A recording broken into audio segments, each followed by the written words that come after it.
Hoje vamos falar sobre uma das maiores revoltas de escravos da América. O que o açúcar das suas dietas tem a ver com isso? Como quase 12 mil escravos se rebelaram contra os seus senhores? E por que dois missionários evangélicos foram considerados culpados pela revolta dos escravos? Para ouvir sobre isso e muito mais, fica comigo que eu sou Victor Alexandre e começa agora mais um História em Fontes.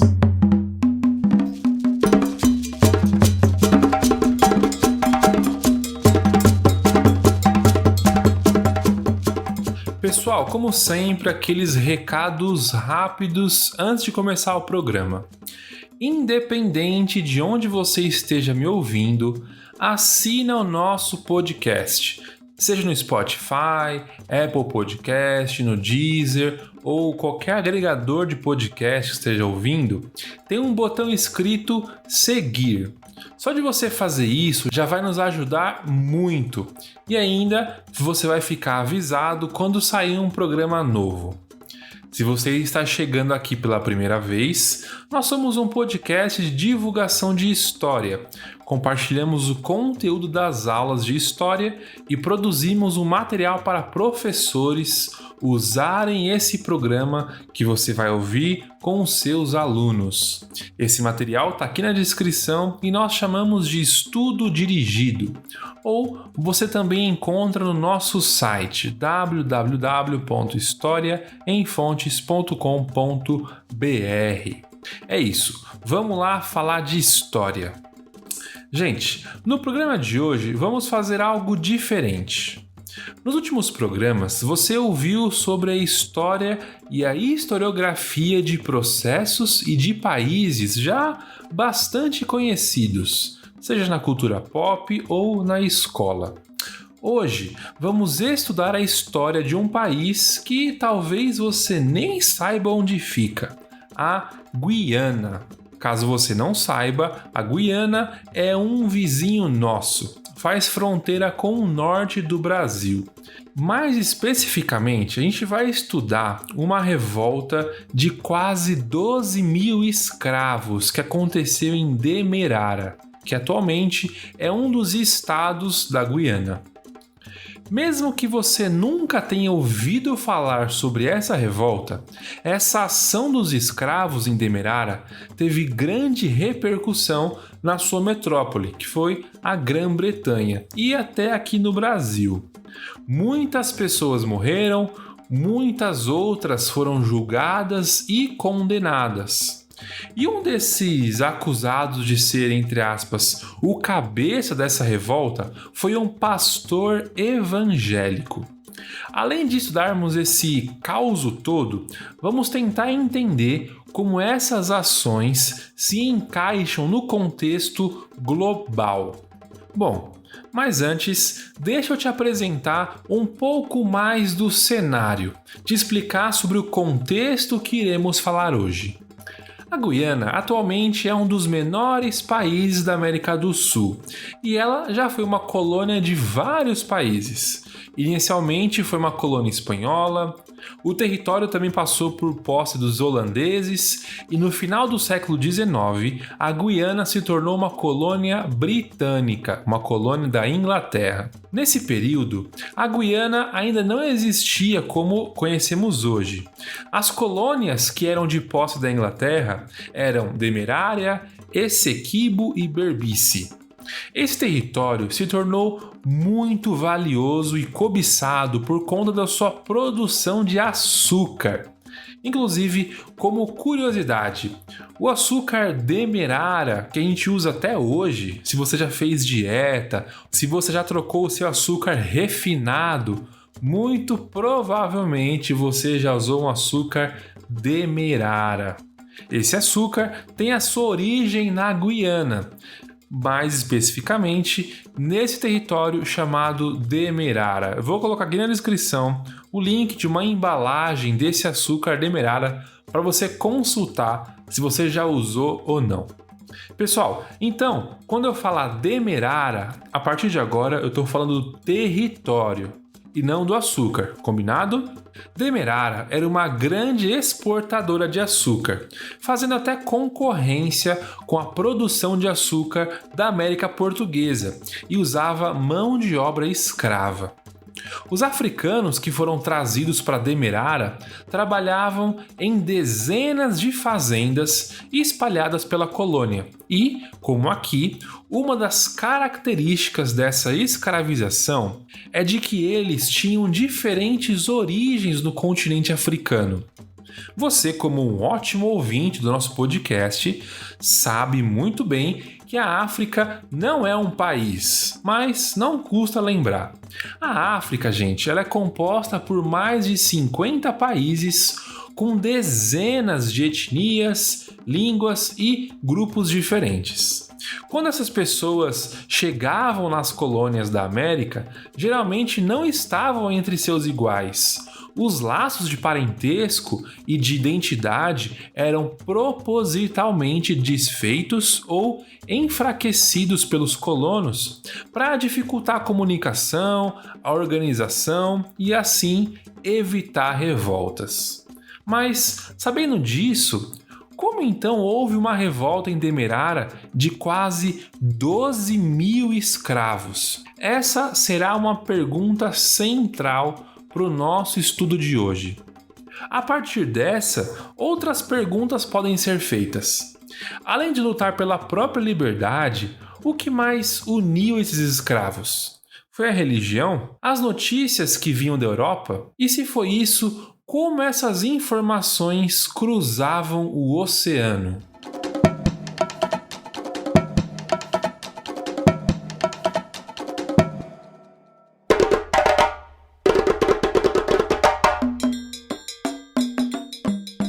Quando falamos sobre o período colonial na América, às vezes pensamos que todos os países tiveram a mesma relação com a escravidão.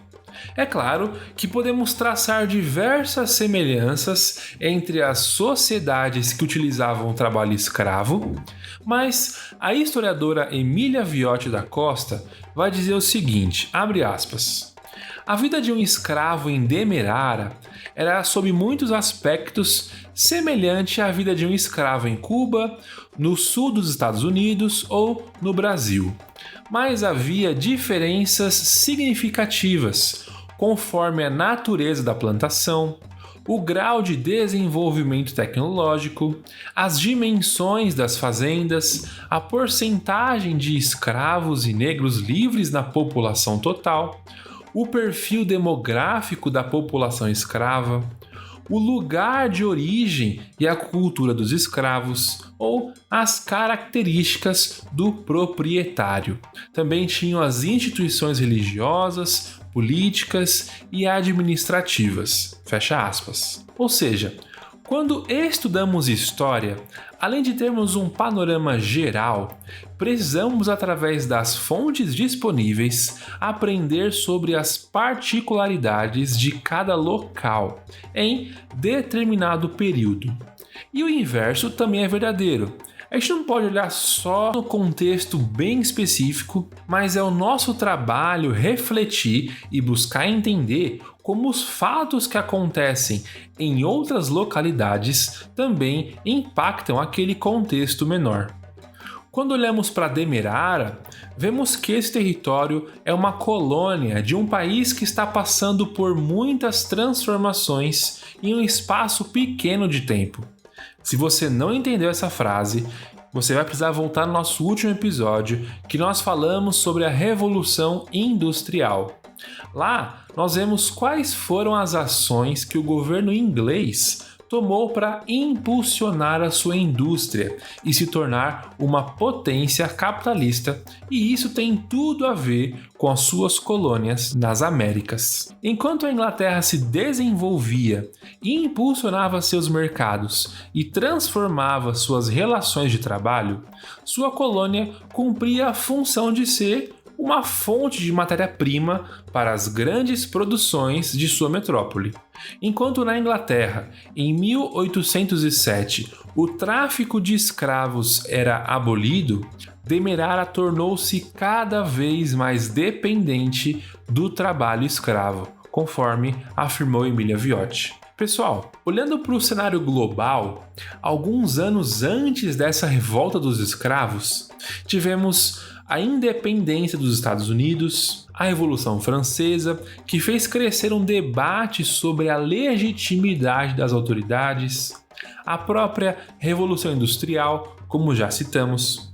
Todas essas transformações que ocorreram na Europa e na América do Norte era de conhecimento das colônias da América do Sul, seja por revistas, relatos de viajantes que vivenciaram esses processos, jornais e o bom e velho boca a boca. Sem entender esse contexto global, seria impossível estudarmos a rebelião dos escravos em Demerara, que, ao ouvirem sobre essas transformações e receberem a notícia de que a metrópole Inglaterra havia abolido o tráfico, os escravos em Demerara se encheram de esperança de um dia serem livres, mesmo que os seus trabalhos tivessem aumentado constantemente. É nesse cenário que entrarão dois dos principais agentes desse processo: os pastores anglicanos e os cultos religiosos. Em 1817, dois missionários protestantes foram enviados a Demerara para pregar aos gentios. Eles se chamavam John Ray e John Smith. A Emília Viotti vai dizer o seguinte sobre eles, abre aspas: os missionários encontraram uma situação já polarizada que só complicaria com a sua presença. Vendo a si mesmos como instrumentos da divina providência, haviam chegado da Inglaterra imbuídos de forte sentimento missionário, conduzidos por suas convicções, cheios de certezas sobre como a sociedade deveria ser e determinados a mudá-la para atingir o ideal de Deus que os inspirava. Fecha aspas. A autora ainda vai dizer que, na vontade de realizar o seu trabalho, os missionários quebraram diversas regras locais. Esse fato gerou um enorme ressentimento e irritação dos senhores das fazendas e dos administradores. Gente, isso é muito importante. Grava essa informação, beleza? A presença dos missionários em Demerara contribuiu para que o debate a respeito das transformações que estavam acontecendo e as incertezas sobre a abolição ou não dos escravos aumentasse, e que esse debate também fosse pautado por uma perspectiva religiosa. Isso porque, abre aspas, na capela, os missionários criaram um espaço onde os escravos de diferentes fazendas podiam reunir-se legitimamente para celebrar o fato de serem humanos e iguais enquanto filhos de Deus. Eles se apropriaram da linguagem e dos símbolos dos missionários e transformaram as lições de amor e redenção que recebiam em promessas de liberdade. Fecha aspas. Eu ainda estou citando o texto da Emília Viotti. Ou seja, o que esse trecho quer dizer e por que ele é tão importante? Nesse espaço religioso, os escravos tinham um espaço de sociabilidade, além do seu trabalho forçado. Eles eram alfabetizados para ler a Bíblia e adquiriam responsabilidades dentro desse contexto de culto. Eles ouviam as pregações dos missionários que falavam sobre a universalidade dos seres humanos e reconheciam-se como irmãos em Cristo. A presença dos missionários será tão marcante que após a rebelião de 1823, os missionários serão acusados de incentivarem e provocarem os escravos contra os seus senhores. como se eles não fossem capazes de fazer isso por eles mesmos, né? Só um detalhe. Uma das fontes que nós temos acesso é uma espécie de diário chamado Gospel Magazine. Eu vou deixar aqui na descrição para você clicar e ler também. Nesses diários, os missionários relatavam à sua igreja sede a realidade do trabalho missionário e da condição de vida dos escravos em Demerara. Beleza, nós vimos então a importância não só da mensagem pregada por esses pastores, mas principalmente como esse espaço de culto se tornou também um local onde os escravos se relacionavam, trocavam experiências, e essa foi uma das maneiras que as diferenças identitárias entre os africanos, que falamos mais cedo, foram sendo estreitadas. Mas qual foi o estopim para as revoltas de Demerara? O que levou esses quase 12 mil escravos a se revoltarem contra os seus senhores?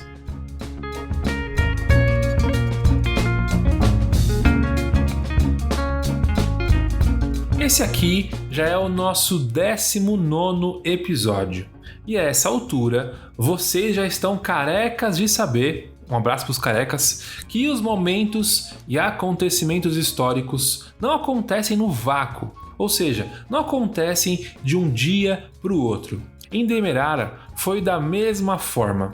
12 mil pessoas não acordam em um belo dia e decidem se revoltar. Não é assim que acontece, gente. Em sociedades escravistas, era comum existirem incidentes aparentemente isolados. Fuga de escravos, às vezes individuais ou às vezes em grupo.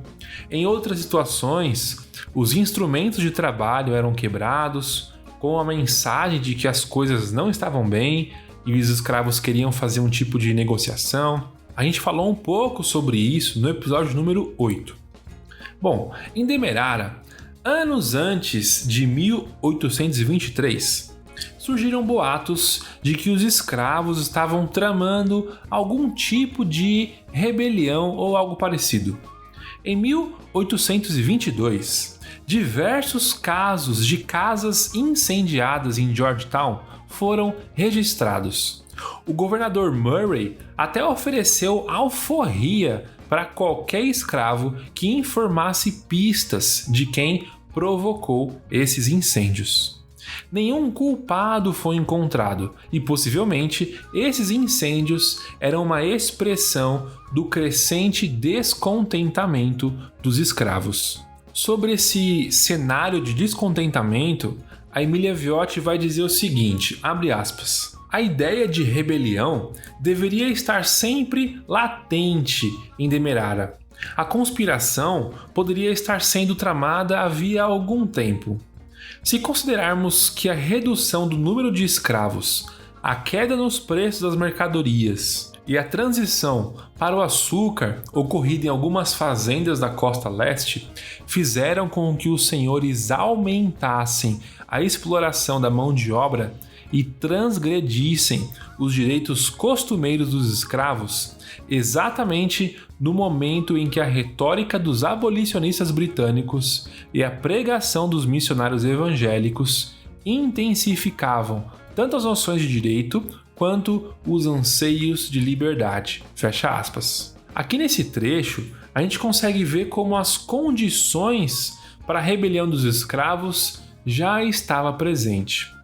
Porém, foi em maio de 1823 que o governador de Demerara, Murray, reeditou um decreto mais antigo que proibia os escravos de comparecerem na capela para prestarem culto sem uma autorização ou um passe. Essa ação teve um apoio muito grande dos fazendeiros, que foram recomendados pelo próprio governador que enviassem junto aos escravos um feitor ou algum outro, entre aspas, branco. Estava na recomendação do governador. Caso isso fosse acatado, os senhores e fazendeiros passariam a julgar as doutrinas que estavam sendo pregadas aos escravos. Além dos missionários John Ray e o John Smith ficarem contra esse decreto porque a participação nos cultos diminuiria consideravelmente, os escravos também ficaram completamente descontentes. Aconteceu até uma situação de uma escrava idosa ser proibida de ir aos cultos porque ela não podia trabalhar durante a semana. Foi nesse ambiente conturbado que começaram a circular rumores de liberdade. Um boato que se tornou presente foi que a Inglaterra havia emitido alguns papéis concedendo a liberdade aos escravos e que os senhores estavam escondendo esses documentos. Mas peraí, você deve estar pensando assim, da onde surgiu essa fofoca? Eu vou te explicar. Em março de 1823, um dos líderes abolicionistas chamado Thomas Fowell Buxton apresentou um projeto na Câmara dos Comuns, que é uma espécie de Câmara dos Deputados, isso lá na Inglaterra, falando que a escravidão é uma ação repugnante perante a lei e a religião, e que a escravidão deveria ser abolida nas colônias. Buxton queria que o fim da escravidão fosse feita de um modo parcelado para, segundo ele, garantir mais direitos aos escravos e diminuir os abusos de poder dos senhores. Essa declaração de Buxton sofreu grande oposição de outros setores da Câmara, e a sua proposta foi enviada às colônias como uma recomendação. Isso é importante. Aí você pode estar se perguntando de novo, mas como isso chegou até os escravos em Demerara, aqui na Guiana? Em 28 de maio de 1823, a coroa inglesa enviou um despacho endereçado para o governador de Demerara, o Murray, contendo alguns outros documentos, entre eles cartas assinadas por outros fazendeiros, avisando o governador sobre possíveis revoltas de escravos e reclamando que a coroa estaria tomando decisões que impactavam a vida deles, dos senhores. A Emília Viotti escreveu o seguinte, abre aspas, enquanto os senhores debatiam, os escravos tomaram conhecimento das orientações do governo britânico, as quais se referiam como as novas leis, que foi entendida por alguns deles como uma concessão de emancipação imediata. Fecha aspas. Já deu para entender um pouco como começou essa confusão, né? Os primeiros escravos a ouvirem falar dessas leis, vindas da Inglaterra, eram aqueles que faziam trabalhos domésticos e tinham mais contato com seus senhores e, portanto, ouviam os assuntos que os seus senhores conversavam. Um dos responsáveis pelo espalhamento dessa notícia foi um jovem chamado Joe Simpson, mais conhecido como Packwood. Esse rapaz, ele foi julgado lá depois da rebelião e ele confessou que mexia nos papéis e nas cartas de seu senhor, e dessa maneira ele conseguiu algumas informações que foram úteis para espalhar o boato. Como sempre, tanto na história quanto hoje, os rumores se espalham muito rápido. Essa notícia de que a Inglaterra tinha concedido liberdade imediata. Um escravo chamado Jack se recusou a fazer os trabalhos forçados e alegava que a sua liberdade deveria ser garantida. A partir desses acontecimentos, os escravos passaram a tramar uma rebelião caso sua liberdade não fosse atendida. E um dos locais em que essas conversas eram debatidas eram na capela dos missionários anglicanos. A rebelião, de fato, começou em 18 de agosto de 1823. Era uma segunda-feira, onde os escravos tramaram invadir as casas grandes, colocar seus senhores nos troncos e obrigarem o governador Murray a conceder as suas liberdades. A rebelião teve início em uma fazenda chamada Success, liderada pelo Jack Gladstone e o seu pai, Kiamina. Rapidamente, esse levante se espalhou e os escravos começaram a invadir as casas de seus senhores para colocá-los no tronco. Os escravos falavam que iam fazer com seus senhores aquilo que eles lhes fizeram por anos e anos e anos. Além dos seus senhores, alguns escravos que apoiavam os fazendeiros e administradores também foram presos. Eu vou colocar aqui na descrição algumas gravuras dessa rebelião para vocês analisarem. Eu vou colocar também um busto que tem até hoje em homenagem a esses escravos, vistos como mártires. Bom, como vocês já sabem ou podem imaginar, essa rebelião foi sumariamente reprimida. Centenas de pessoas foram mortas e outras centenas foram levadas a julgamento. Inclusive, os missionários evangélicos que foram acusados de inflamar e incentivar esse comportamento nos escravos.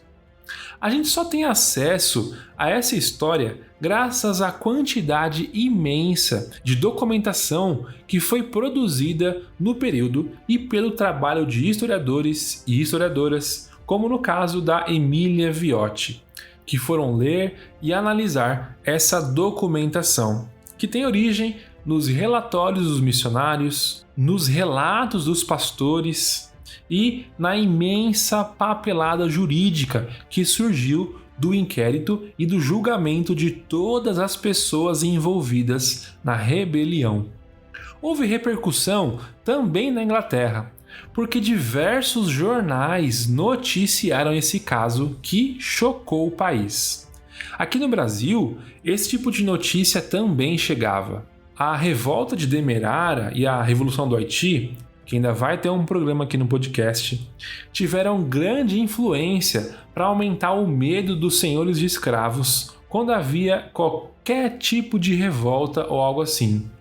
Em 1835, na revolta dos Malês, lá na Bahia, os senhores de escravos temiam que acontecesse aqui uma revolta tão grande como essa que estudamos hoje. Pessoal, eu quis trazer esse assunto no programa não apenas como uma curiosidade sobre um país que nós nunca estudamos, mas para te mostrar e te ensinar como a história pode ser conectada. É impossível estudar o caso de Demerara sem analisarmos o desenvolvimento do capitalismo global. Não dá também para entender Demerara sem analisar outras revoltas escravas que ocorreram em diferentes países escravistas, ou também sem levar em conta as ideias que ainda estavam circulando da Revolução Francesa e as transformações que a Revolução Industrial trouxe para o mundo do trabalho. Eu espero que com esse exercício a gente consiga pensar na história como algo vivo, entre aspas, que os processos em determinados locais têm impacto em outras regiões do mundo. Além disso, podemos levantar diversas perguntas sobre esse caso que olhamos hoje. Se não houvesse essas revoltas dos escravos, era mesmo interesse das metrópoles acabar com a escravidão nas colônias? Qual é ou era o papel da religião para encerrar ou para validar um contexto de dominação de um ser humano sobre outro? Podemos pensar também nos processos jurídicos. Os escravos eram bem representados? Eles tinham direito à ampla defesa? A gente não vai responder essas perguntas hoje, mas eu espero que você tenha entendido como a história pode ser algo dinâmico, conectado e com uma infinidade de olhares e de perspectivas. Pessoal, eu espero muito que você tenha gostado desse episódio. Todo esse conteúdo é fruto de uma de nossas aulas de história de uma universidade pública. O meu trabalho aqui é apenas dividir esse conteúdo com vocês. Caso você tenha gostado desse programa, dessa temática, deixa eu te dar algumas dicas rápidas. A primeira dica, não poderia ser outra coisa, é o livro Coroas de Glória, Lágrimas de Sangue, da Emília Viotti da Costa. O programa de hoje, a aula que eu tive na faculdade, foi baseado nesse livro. Esse livro é fruto de uma pesquisa de mais de 10 anos da Emília Viotti. Como eu já disse, ela baseou a sua narrativa e a sua análise nas fontes jurídicas, nos relatórios dos pastores, nos jornais da época e nos arquivos lá da Guiana. Gente, é um livro excelente, muito bom mesmo, vale muito a pena. Porém, ele é um livro raro, então se você encontrar, eu vou estar aceitando de presente, tá bom? Bom, a segunda indicação é um canal no YouTube que chama Nota de Rodapé. Ele é um programa de entrevistas e tem uma entrevista com um historiador indiano que chama Anjay Subramanian, que é sobre justamente a história conectada, um pouco desse exercício que nós tentamos fazer hoje, tá bom? Clica aqui na descrição que você vai cair direto no vídeo, vai ser muito bom. Eu espero que você tenha gostado desse episódio. Siga o nosso Instagram, @historiaemfontes. Você pode mandar um e-mail pra gente, contato@historiaemfontes.com.br. Esse roteiro foi escrito e apresentado pelo Victor Alexandre. A produção e revisão é feita pela Luana Andrade e a Tassiana Garrido faz a revisão historiográfica e produz o estudo dirigido. Muito obrigado por me ouvir até aqui. Nos ouvimos daqui 15 dias no próximo programa. Fiquem em paz. Fui!